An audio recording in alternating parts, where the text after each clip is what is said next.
शेतीच्या मशागतीसाठी एकच बैल उपलब्ध असल्यानं लातूरच्या बोंबळी या गावात शेतकऱ्याला नांगराला बैलासह पत्नीला उभं करण्याची वेळ आली। काहीच दिवसांपूर्वी वीज पडून शेतकरी काशीनाथ गायकवाड यांचा बैल मृत्युमुखी पडला।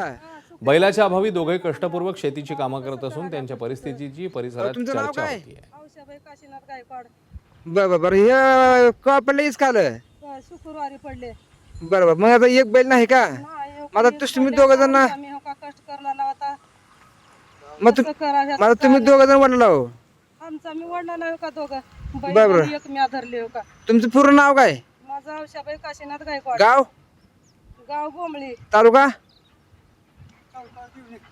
देवणी देवणी देवणी बरं बरं बरं हो. मग आता तुम्ही काय करता काम धंदा हेच का आता हेच करता हो का केलं लोकांची शेत पोरं पोरं बी हो का हेच आमच्या मागे मागे राहत्यात। बरं मग आता एक बैल गेल्यामुळे तुम्ही झोपून हाणला का झोपला हो काय कसं करावं आता याच्या गोष्टीचे त्या बैलाची काही भेटे का मला तुम्हाला वीज पडलेल्या काहीच नाही हो का आता तो का करणाऱ्यात का नाही आता देव जाणं माय आमचा मी हो का कोणी आलते का बघायला ते सगळे बघायला कोण कोण येऊन पंचनामा केला तर साहेब आलते सगळे बरं बरं आपण विचारू त्यांना आणि तुमचं काय जे प्रशासनाची जे मदत होईल